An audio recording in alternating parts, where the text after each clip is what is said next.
Natikom il-ħadd it-tajjeb u nilqakom għal din l-intervista u dawn il-minuti li għandna magħna lill-Prim Ministru Dr. Robert Abela. L-odwa tajba, Prim Ministru l-ħadd it-tajjeb. L-odwa tajba, Claudia, u nagħti l-ħadd it-tajjeb ukoll lilek kif ukoll il-kull min qed isegwina. Ħansaqsik ftit mistoqsijiet fil-ħin li għandna d-dispożizzjoni tagħna ħalli tkun tista' taqsam magħna ftit il-ħsibijiet tiegħek ukoll. Fil-fatt din il-ġimgħa kellek ġimgħa impenjattiva ħafna, rajnik f'diversi attivitajiet li kont qed tattendi għalihom fosthom mumenti li rajnik ukoll kont tidher sodisfatt ukoll waqt iċ-ċerimonja tal-gradwazzjoni. Hemmhekk ukoll tajt anki l-kummenti tiegħek u anki wassalt il-messaġġ tiegħek lill-istudenti. X'kien il-messaġġ li wassalt? L-ewwel qed nixtieq nerġa' nagħti l-awguri lill-istudenti kollha illi ċċelebraw il-gradwazzjoni tagħhom, kemm dawk li gradwaw din is-sena u dawk ukoll il-gradwazzjoni tagħhom saret din is-sena minkejja li temmew l-istudji tagħhom il-kors universitarju tagħhom is-sena li għaddiet. Tara kemm hija importanti it-tema tal-edukazzjoni. Kolli nisqar li ħassejt sens ta' nostalġija wkoll meta mort l-università għal ċerimonja ta' gradwazzjoni għaliex tiftakar fi żmien meta kont student dak il-jum tant importanti imbagħad meta temm il-programm edukattiv tiegħek tara sens ta' sodisfazzjon tal-ġenituri li b'ħafna sens ta' sagrifiċċju jkunu qegħdin jaraw mbagħad li t-tfal tagħhom jaslu fejn dejjem xtaqu u l-appell tiegħi lill-istudenti kollha huwa biex anke dawk li temmew il-kors universitarju tagħhom jew l-istudji tagħhom jibqgħu jinvestu fihom infushom u l-aqwa investiment li qatt tista' tagħmel fik innifsek hija l-edukazzjoni. Li tibqa' tħarreġ lilek innifsek li tibqa' tfittex li twessa l-erf tiegħek it-tarif dak huwa l-aqwa investiment. Mbagħad x'inhuma l-obbligi tal-Istat? L-ewwel wieħed li jipprovdi l-aqwa opportunitajiet għall-edukazzjoni lil kulħadd. Imma mbagħad li dawk l-opportunitajiet edukattivi li jirnexxilna noħolqu insarfuhom jew nittrasportawhom f'opportunitajiet fis-suq tax-xogħol. L-ewwel binarju li noħolqu li nagħtu il-possibilità l-opportunità l kulħadd li javvanza l qudiem fil-karriera edukattiva tiegħu, imma mbagħad li dak li kulħadd ikun studja għalih li dak l-individwa tkun studjat għalih nagħtuha l-opportunitajiet biex issalfu f'opportunitajiet fid-dinja tax-xogħol. U hemm li jitkejjel nemmen il-suċċess jew le tal-gvern kemm jirnexxielu mbagħad joffri opportunitajiet fuq is-suq tax-xogħol. U nemmen li pajjiżna minkejja d-diffikultajiet kbar li kellna l-isfidi kbar li kellna f'dawn l-aħħar sentejn. Dak li rnexxilna nagħmlu fis-suq tax-xogħol juri kemm l-enfasi li tajna fil-qasam edukattiv li nfakkar li huwa wieħed mill-pilastri li fuqhom qed inniedu qed insostnu l-viżjoni ekonomika tagħna sas-sena 2030 kemm kienet importanti dik id-deċiżjoni u kif qed narawha titrasforma ruħha f'opportunitajiet ġodda fis-suq tax-xogħol. Infakkar li vera Marzu tas-sena 2020 kemm kellna tbassir ikraħ sa possibilità sa 50,000 persuna jew iktar illi setgħu jispiċċaw qiegħda. Kien hemm min kellu konsern ġenwina dwar dan. Kien hemm min imbagħad prova jdaħħal l-element tal-biża'. Kien hemm l-oppożizzjoni li b'mod ċar prova tiddaħħal dil-biża' l-oppożizzjoni u elementi li jimmilitaw fil-periferija tagħha li dejjem jikkapitalizzaw fuq dan is-sens ta' biża' tal-qtieħ il-qalb imma xurejna. Illum għandna sa dil-ġimgħa il-persuni li jinsabu fuq ir-reġistru tal-qatt huma biss 1254 tista' qed nitkellmu dwar kważi full employment minkejja li kellna tbassir ta' aktar minn 50,000 persuna li qiegħda. Taf kemm kienu il-persuni qiegħda fi żmien il-Partit Nazzjonalista fil-Gvern meta ma kellhomx pandemija aktar minn 6 darbiet din iċ-ċifra, aktar minn 6 darbiet din iċ-ċifra u għalhekk illi nemmen li f'dal qasam il-qasam tax-xogħol li huwa tant importanti sabiex fuq nsostnu l-kwalità tal-ħajja tan-nies u t-titjib fil-kwalità tal-ħajja lix nemmen l-hemm żewġ pilastri ewlenin biex familja tkun tista' timxi l qudiem fil-ħajja, l-edukazzjoni u x-xogħol. U għalhekk ninvestu ħafna u għalhekk nemmnu ħafna fit-tnejn li huma għalhekk qed se jkollna l-ikbar żieda fl-istipendja x'nemmnu fl-importanza tal-edukazzjoni. Nemmnu li kulħadd għandu jkollu l-istess opportunitajiet biex jimxu l qudiem kemm dawk li jażlu li jmorru skola tal-Knisja, kemm dawk li jażlu li jmorru skola privata, kemm dawk li jażlu imorru fl-iskejjel tal-istat li tant joffru edukazzjoni tajba u ta' livell b'saħħtu f'pajjiżna. Kulħadd irid ikollu dawn l-opportunitajiet. L-imbagħad tara l-importanza li qed nagħtu fit-tieni aspett tad-dinja tax-xogħol. Jekk hux qed nitkellmu fuq is-settur tal-manifattura, tant importanti u tant iridu nkomplu insostnuh jekk hux qed nitkellmu fis-settur tat-turiżmu li tant iridu nkomplu nenfasizzaw dwar rajna kemm huwa importanti għal pajjiżna, jekk huwiex il-qasam tas-servizzi finanzjarji. Settur li tant kien kruċjali għall-ekonomija tagħna f'daw l-aħħar snin. U li dal-gvern bat u llum qed nerġa' nibgħat dal-messaġġ b'saħħtu li dan huwa settur li nqisuh bħala importanti ferm għall-ekonomija ta' pajjiżna, mhux biss se nippreservaw dak li għandna sal-lum, imma rridu nibqgħu niddefenduh dan is-settur biex inkomplu nkabruh.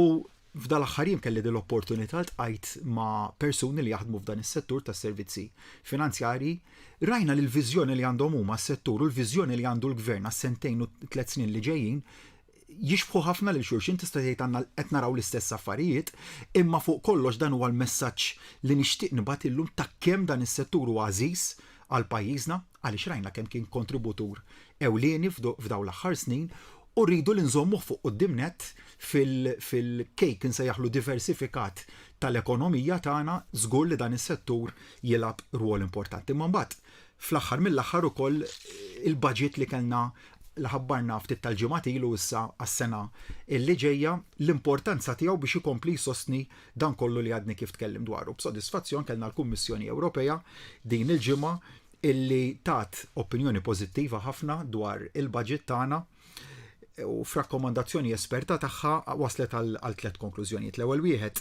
illi l-Kummissjoni Ewropea uriet li taqbel ma tbassir tal-Gvern fejn jidħol it-tkabbir ekonomiku dak huwa punt li huwa importanti ħafna u rrid ukoll li taqbel mal-miri fiskali tagħna kif imħabbra fil-budget u indikatu mbagħad ukoll li l-esperti tagħha huma tal-opinjoni tal-fema professjonali li dak imħabbar fil-budget jista' jintlaħaq. U dan huma aħbarijiet illi jimlewk b'sens ta' sodisfazzjon kbir u jinċentivaw fik aktar rieda li tkompli għaddej bil-ħidma tiegħek. Ekku, fil-fatt, Prim Ministru, anki kif edna kellek ġimgħa impenjattiva u f'waħda mill-impenji tiegħek ukoll kienet meta żort l-Università ta' Malta fejn ukoll tingħata il-booster tal-vaċċin kontra il-COVID-19 u ma waqafx tappella inti hemmhekk biex ikompli jingħata dan il-booster anki fuq il-medja soċjali tiegħek. Għaliex trid li tkompli tagħmel dawn l-appelli, Prim Ministru? Għaliex f'daw l-aħħar xhur irnexxilna ngħixu qrib in-normalità għaliex kellna suċċess fil-mod kif amministrajna l-vaċċin. U din hija xi ħaġa li qed narawha b'mod ċar ħafna meta tikkumpara pajjiżna ma' bqija ta' pajjiżi oħrajn fid-dinja. Għandek dak il-pajjiżi fejn għandek rata għolja ta' vaċċinazzjoni bħal mandu pajjiżna ftit inqas minnha ma li xort għandhom rata għolja ta' vaċċinazzjoni li qed jgħixu qrib stat ta' normalità, fej għandek pajjiżi li waqgħu lura fir-rata ta' vaċċinazzjoni, jew għax ma kinux effiċjenti fit-tqassim tagħha, jew għal xi raġuni jew għax għal xi raġuni jew oħra n-nies ma jridux jikkonkorru għat-teħid tal-vaċċin.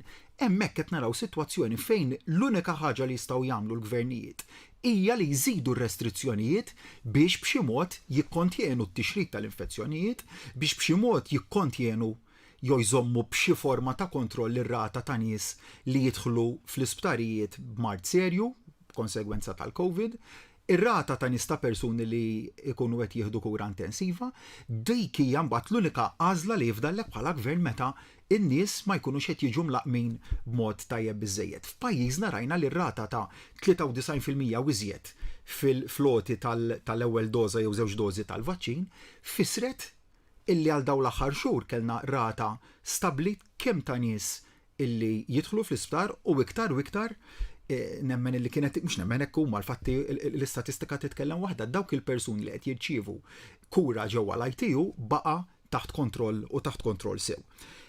X'rajna madwar l-Ewropa wkoll rajna li bis-saħħa tal-vaċċin kellek 500,000 ħajja illi ġiet salvata. F'pajjiżna kellna mijiet ta' ħajjiet li bis-saħħa tal-vaċċin ġew salvati wkoll.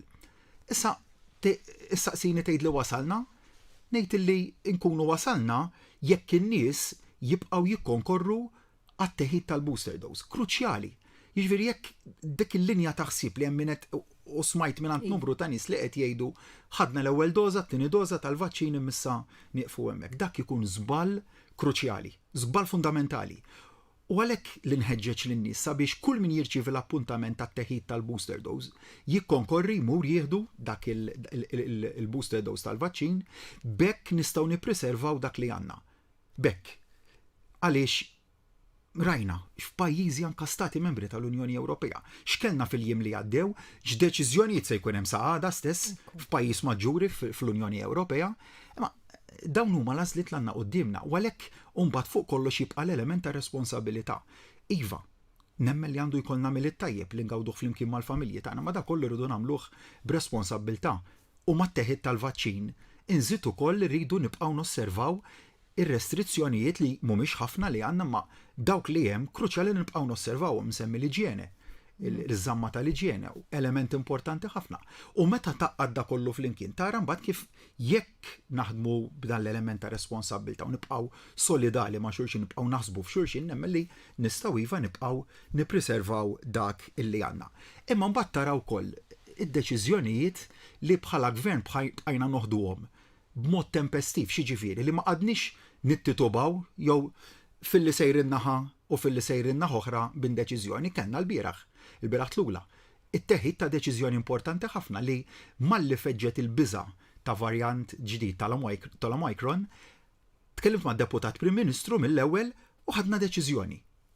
Jekk hemm bżonn illi jieqaf l-arrivals ta' persuni minn pajjiżi Afrikani, ejja nieħdu d-deċiżjoni minnu fih. U hekk għamilna mingħajr titubar, kellna l-evidenza qudiemna u ħadna deċiżjoni immedjata. U nemmen li il-mod ta' kif dan il-gvernijiet jaġixxi mill-ewwel, kemm billi daħħal jekk ikun hemm bżonn din ir-restrizzjoni fuq it-traveling, kemm fil-mod kif amministrajna l-vaċċin, kemm fil-mod kif qed namministraw il-booster dose. Da deċiżjonijiet tempestivi, ġifieri li toħodhom mingħajr ma toqgħod tittituba, dan huwa kruċjali.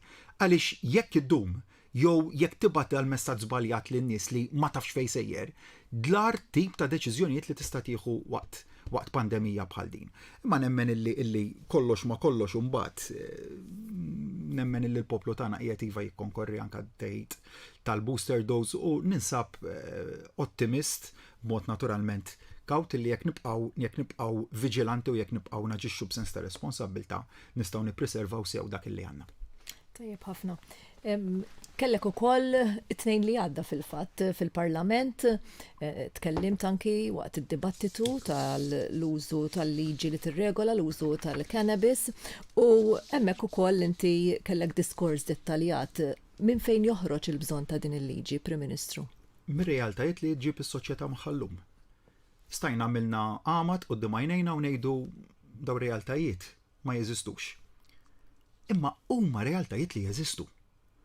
Meta tkun għext man nies u esperjenzajt id-dbatijiet li għaddew minnhom ġenituri li taw l-aqwa forma ta' trobbija l-uliedhom imma xorta waħda irċevew dik iċ-ċitazzjoni it-tfal tagħhom illi kienu nqabdu b'joint fil-possess tagħhom għall-użu esklusiv tagħhom u tara li litteralment il-ġenituri u t-tfal infushom jaraw dak kollu li jkunu ħadmu għalih litteralment se jikrolla immaġinak u daw huma realtajiet li nista' ngħid għaddejt minnhom b'mod personali fil-ħajja professjonali tiegħi. Jkollok studenti li temmew jew waslu biex itemmu l-kors universitarju tagħhom u jkunu għamlu din l-għażla jinqabdu mill-pulizija u jirċievu t-taħrika.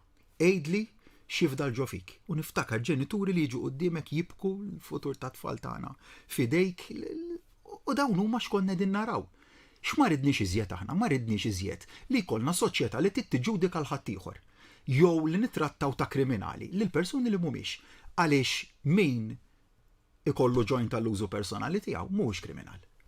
Imma r-realtà turik li kienu qed jiġu trattati bl-istess mod taqs kriminali kellna persuni żgħażagħ, adolescenti, adulti, persuni avvanzati fl-età illi għax kellhom fil-possess tagħhom ġojnt ittieħdu wassa tal-pulizija d-depo, ġew interrogati, ġew miżmuma fil-kustodja tal-pulizija tar-realtajiet li kellna. Ittellaw il-qorti ittellaw quddiem it-tribunal kellhom il-fedina penali u l-kondotta tagħhom illi ġiet imtebba brejat illi huwa li però fl-istess waqt joħnoqlok tista' tgħid kull opportunità li tavvanza fuq il-post tax-xogħol tiegħek jew li tidħol fid-dinja tax-xogħol. Aħna ridna nażlu bej li jkunu gvern li joħloq l-opportunitajiet jew gvern li joħnoq l-opportunitajiet. U l-għażla kienet waħda ċara lina. Aħna l-gvern li noħolqu l-opportunitajiet li rridu noħolqu opportunità li persuna tidħol f'dinja ta' xogħol li tagħtik id-dinjità. jew li rridu nkunu wkoll aħna dak il-gvern li ninċentivaw li persuna tavvanza fil-karriera professjonali tagħha. Issa b'fedina penali mtebba, r-realtà turik, jgħid xejn kulħadd. Ir-realtà turik li b'fedina penali mtebba l-possibilità li tavvanza fil-ħajja hija ċkejkna, jekk mhux xejn. U meta dik il-teba fil-fedina penali tkun relatata ma' droga, iċ-ċansijiet li tavvanza huma inqas u inqas dejjem. Dak huma realtajiet li esperjenza kull min miss ma' dan il-qasam. U x'ridna aħna? Aħna ridna wkoll imma li nagħmlu l-bilanċ. Mhux li jkollna b'xi mod liġi li qisu tibgħat messaġġ li qed tinċentiva l-użu tal-cannabis, xejn minn dan. Bil-kontra u konċar ħafna fil-messaġġ li wassalt fil-Parlament. Anzi, dejjem imxejna with a harm reduction approach mentality. U jekk tara l-liġi dan dal-approach ta' harm reduction taraħ konsistenti f'kull biċċa ta' liġi nsemmi pereżempju il-twaqqif tal-awtorità regolatorja, mela aħna mhux qed ngħidu ikollok il-possess tal-cannabis mingħajr restrizzjoni, kulħadd jagħmel li jriġu il-liġi tal-ġungla l-free for all, assolutament mhuwiex hekk. X'qed ngħidu? Qed ngħidu illi sa 7 grammi hemmhekk ma titqis li tkun qiegħed twettaq xi nuqqas tal-liġi. Mbagħad hemm it-tieni threshold minn 7 grammi sa 28 gramma fejn xorta waħda tista' titressaq quddiem it-tribunal, imma li qed ngħidu wkoll li ma niġux fis-sitwazzjoni li kollna f'dal aħħar snin fejn għal għażla anke jekk tkun għażla responsabbli inti tingħata kundanna illi tkissirlek kull opportunità fil-ħajja tiegħek. Hekk ukoll għamilna meta issa qed inqisu min ġie kundannat diġà x'għandek realtà ta' persuni li diġà ġew kundannati għandhom fedina penali mtebba u issa se jiġri dil-liġi se tkun qed tagħti dar rimedju ġdid li min diġà ġie kundannat fuq possess ta' cannabis, jiġifieri nitkellmu possess għal użu personali, hemm ukoll b'dil-liġi qed jingħata din l-opportunità illi ingħadda fiċ-ċertifikat tal-kondotta tiegħu.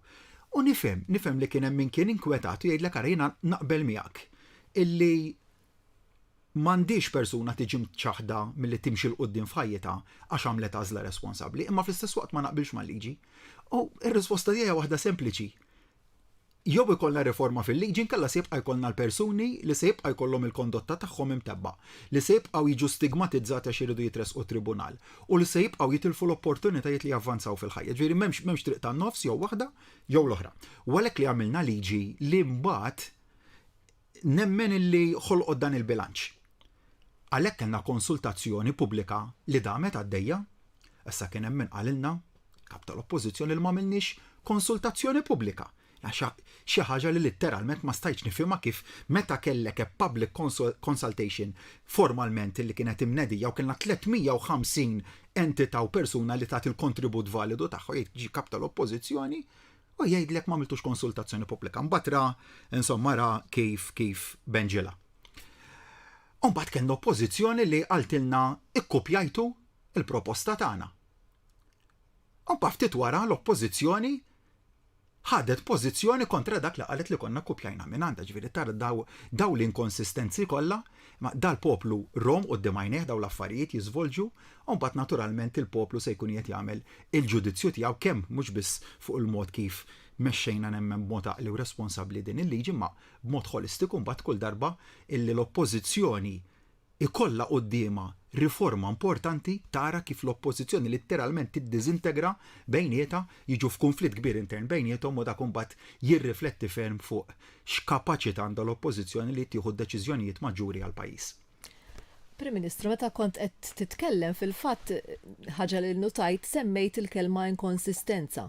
U propju l-oppożizzjoni din il-ġimgħa lilek qaltlek li kont qed tkun inkonsistenti għaliex fl-istess ħin li għamilt il-diskors tiegħek fil-Parlament dwar l-użu u l-liġi li tirregola l-użu tal-cannabis, inti wkoll ftaħt ċentru ġdid tal-adolescenti ġewwa tal-Libwar fejn dan iċ-ċentru se jkun qiegħed jara illi adolescenti li jkollhom problemi ta' użu ta' sustanzi jirċievu l-kura adekwata u anki għall-etajiet teneri tagħhom. X'tikkummenta dwar dan? Jien nitbissem meta nisma' l-oppożizzjoni titkellem dwar l-inkonsistenza. Għaliex l-unika ħaġa li għandha konsistenti l-oppożizzjoni hija l-inkonsistenza tagħha fuq kull suġġett. U nerġa' bil-forsi mmur la saqsejtni d-domanda mmur lura l-ftak li għadni kifet ftit qabel l-inkonsistenza l-uriet l-oppożizzjoni fuq il-liġi tal-cannabis hija xi ħaġa li timmeraviljak li tara tiġri quddiem għajnejk u kważi għastemmi li qed tiġri. Għaliex semmejt tal-public consultation kif jgħidulek ma għamiltux konsultazzjoni pubblika miktar minn hekk. L-ewwel ma ħadix pożizzjoni fil-konsultazzjoni pubblika l-oppożizzjoni. Ma ejja jagħtu l-benefiċċju tad-dubju lil kap tal-oppożizzjoni li kien traskurat u ma kienx jaf dak li kien qed jiġri hemm dak il-benefiċċju tad-dubju. Imma mbagħad meta kien hemm l-abbozz li ġie rivedut wara li daħlu u li daħal il-kontribut minn in-nies u minn id-diversi stakeholders, u mbagħad kellna l-abbozz li kien emendat u ġie ppreżentat ukoll fil-Parlament ikollok kap tal-oppożizzjoni jgħidlek li qed nikkupjawh għax kienu l-idejat tiegħu, u mbagħad naraw il-pożizzjoni li ħadet l-oppożizzjoni fil-Parlament ukoll illi tibda tgħid imma jien possibbli dawn huma l-istess nies li f'temp ta' ftit ġranet jista' jkun li jaqilbu l-pożizzjoni tagħhom fuq tema tant importanti ta' taħt fuq għax dak li rajna jiġri ma tgħidx varjaw fuq dettall dik nifhimha. Imma dak hawnhekk qalbu ta' taħt fuq il-prinċipju tagħhom dak li jemnu fih jew suppost jemnu fih telqu minn naħa u marru n-naħa l-oħra. U nsaqsi jiena kif tista' inti tafda dil-oppożizzjoni li qed tippreżenta ruħha bħala l-gvern alternattiv li tkun fil-mument tad-deċiżjonijiet fit-teħid tad-deċiżjonijiet u jkollok daw deċiżjonijiet importanti li tittieħu u tibda flip-flopping. Tista' ma taqbilx magħna fuq diversi affarijiet imma magħna taf dejjem fejn qiegħed. Għandek l-element tal-kredibilità u tal-konsistenza li taf fejn qiegħed ir-realtà hi li mal-oppożizzjoni ma taf fejn qiegħed qatt.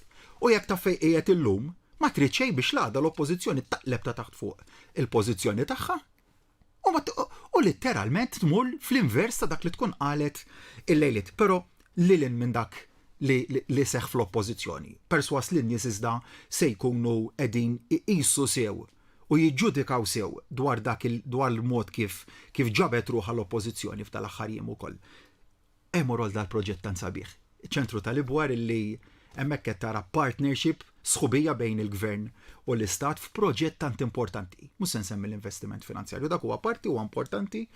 Investejn 4 miljun euro fl-infrastruttura tal-post li huwa sabiħ immens fejn jirnexxu li jaqqat ukoll in-natura ma' riabilitazzjoni, l-ambjent ma' riabilitazzjoni, spiża rikurrenti ta' miljun euro fis-sena, ma dak huma l-aqwa mod kif inti tista' tinvesti l-flus. Imma x'qed jagħti dan iċ-ċentru qed jagħti lura d-dinjità lin-nies.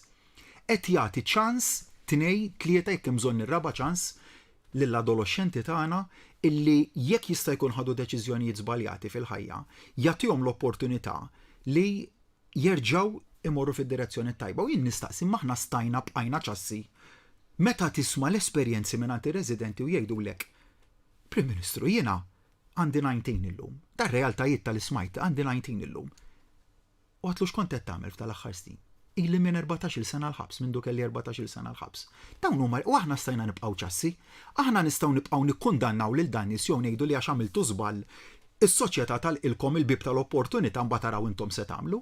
Le, u ħanejdlek għal xi xlex, jiena meta f'snin passati, meta s-soċjetà ma kien iċċettati dal-opportunitajiet, x'kienet jiġri realtajiet li persuna il-vizzju jirkiba iżjed.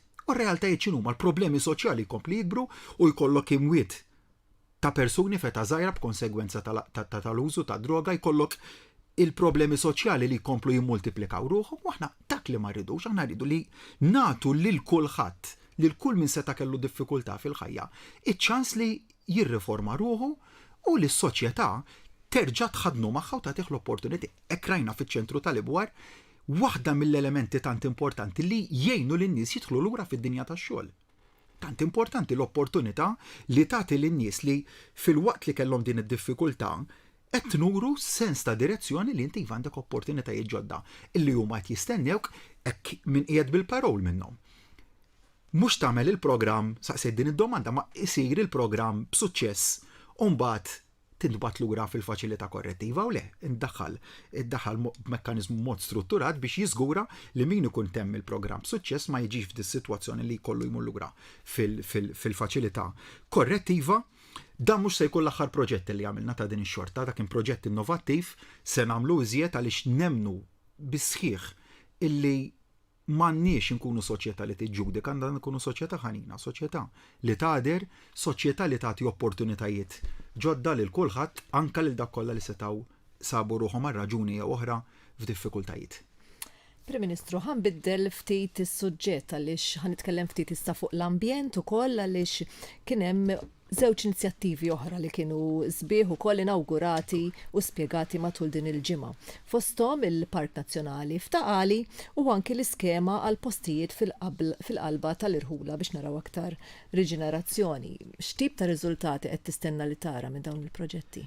Qed nuru mod ċar li meta nitkellmu fuq it-tema ambjentali mhux qed nitkellmu biss, imma il-kliem qed insostnuh bil-fatti. U dik nemmel li differenza ewlenija li hemm bil-gvern u l-oppożizzjoni. L-oppożizzjoni meta kienet fil-gvern ħadet l-ar deċiżjonijiet ambjentali. Aħna gvern li fil-waqt li nirrikonoxxu li kien hemm fejn stajna konna aħjar f'dan is-settur. Illum qed nagħtuh priorità massima u l-ftuħ tal-ewwel parti tal-Park Nazzjonali f'Taqali turi kemm għandna dan l-aspett tal-qalbna. L-importanza tal-ispazji miftuħa fejn il-familji tagħna jistgħu jirrikreaw ruhom mat-tfal tagħhom. Divertiment ta' sempliċità li jaqqat l-ambjent, jaqqat in-natura, jaqqat il-ħin ta' rilassament, li meta taqbad dat-temi kollha flimkien u mbagħad inkunu verament nistgħu nitkellmu fuq kwalità ta' ħajja aħjar. Mbagħad ukoll il-qalba li għamilna lejn inċentiv biex persuni jixtru proprjetajiet f'Urban Conservation Area, biex jixtru proprjetajiet li ilhom mibnijin għal aktar minn 20 sena u ilhom vakanti għal aktar minn 7 snin, x'għażla kien hemmhekk. Hemmhekk kellna żewġ għażliet.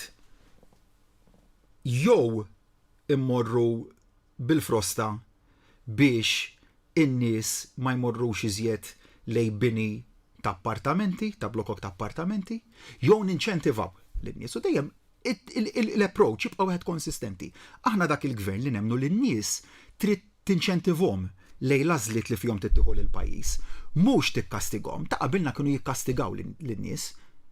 Dak hekk kien il-mod tagħhom jekk iridu jieħdu l-pajjiż f'direzzjoni idaħlu jew taxxa ġdida jew idaħlu miżuri oħrajn biex in-nies ma jkollhom ebda għażla ħlief li jmorru f'dik id-direzzjoni. Aħna bil-kontra aħna nagħtu inċentiv u x'inċentiv tajna biex in-nies jażlu li imorru f'proprjetajiet f'Urban Conservation Area, biex imorru għal proprjetajiet li ilhom tant vakanti.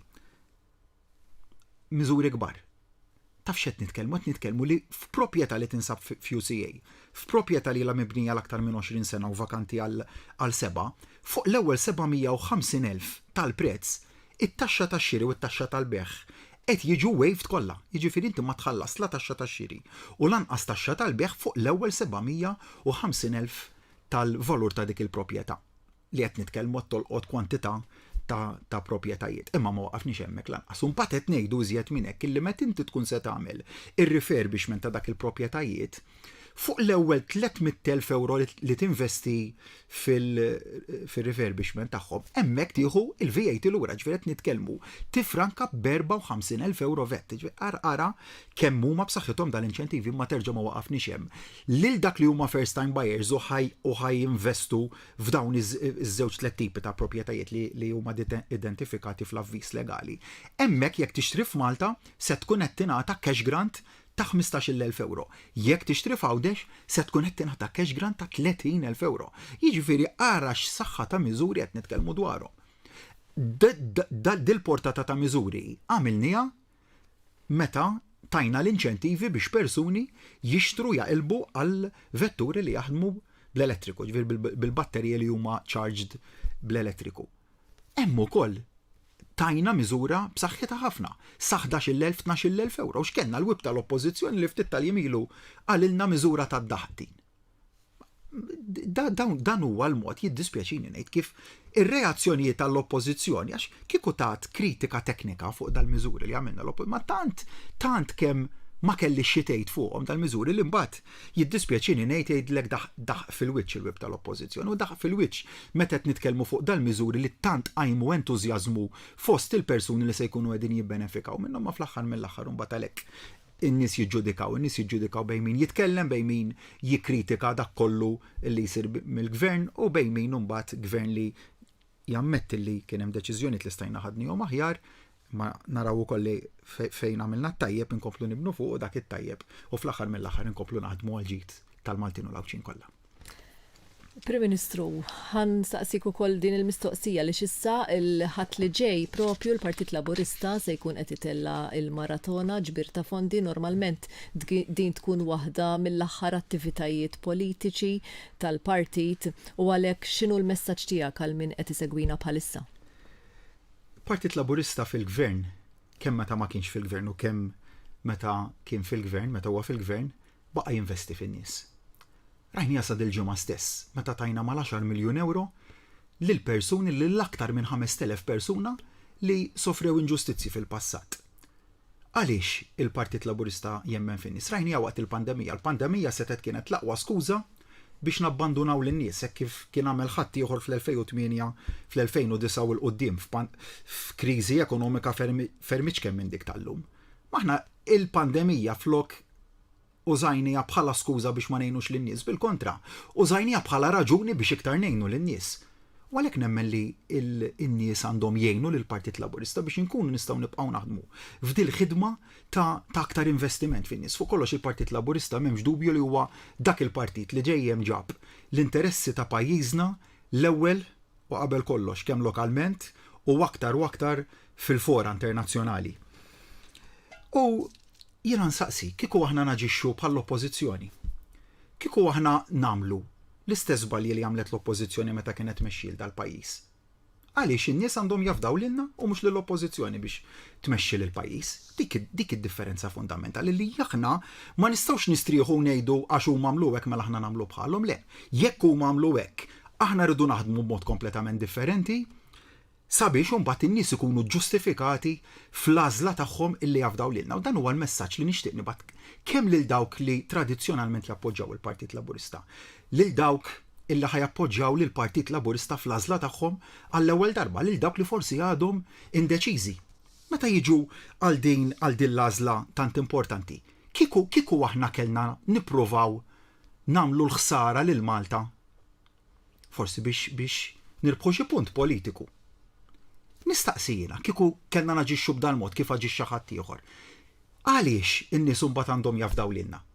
U għalhekk illi rridu aħna iva nibqgħu il-Partit tal-Għaqda Nazzjonali għaliex dak li qed ifittxu n-nies hija ċara ħafna li n-nies qed ifittxu illi dal-pajjiż jibqa' jitmexxa minn min iħobb lil pajjiżu u m'hemmx dubju li dal-gvern b'mod konsistenti fit-teħid ta' kull deċiżjoni li wera li jħobb lin-nies u wera li jħobb lill-pajjiż u bekk li mbagħad il-fiduċja li n-nies għandhom fina rridu nittrasformawha f'aktar ħidma l-anzjani tagħna, f'aktar ħidma l-istudenti tagħna, għaż-żgħażagħ tagħna sabiex inkomplu insaħħu l-qagħda tal-familji Maltin u Għawċin u biex nagħmlu dan irridu nibqgħu naħdmu u rridu nibqgħu inġeddu lil Malta flimkien mhux bil-kliem biss, imma aktar u aktar bil-fatti għaliex in-nies fl-aħħar mill-aħħar se jiġġudikawna fuq il-fatti, fuq il-mod kif kull ċirkostanza f'daw l-aħħar xhur u f'daw l-aħħar snin aġixxejna anke fl-iktar mumenti diffiċli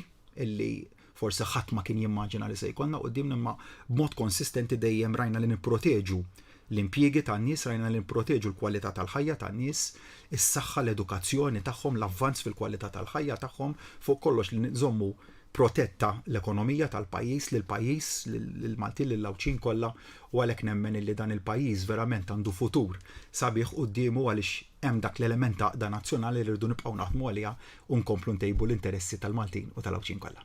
Prim Ministru, nirringrazzjak li kont magħna u sibt il-ħin tajtna il-ħin tiegħek u samt magħna il-ħsibijiet ukoll ta' matul din il-ġimgħa.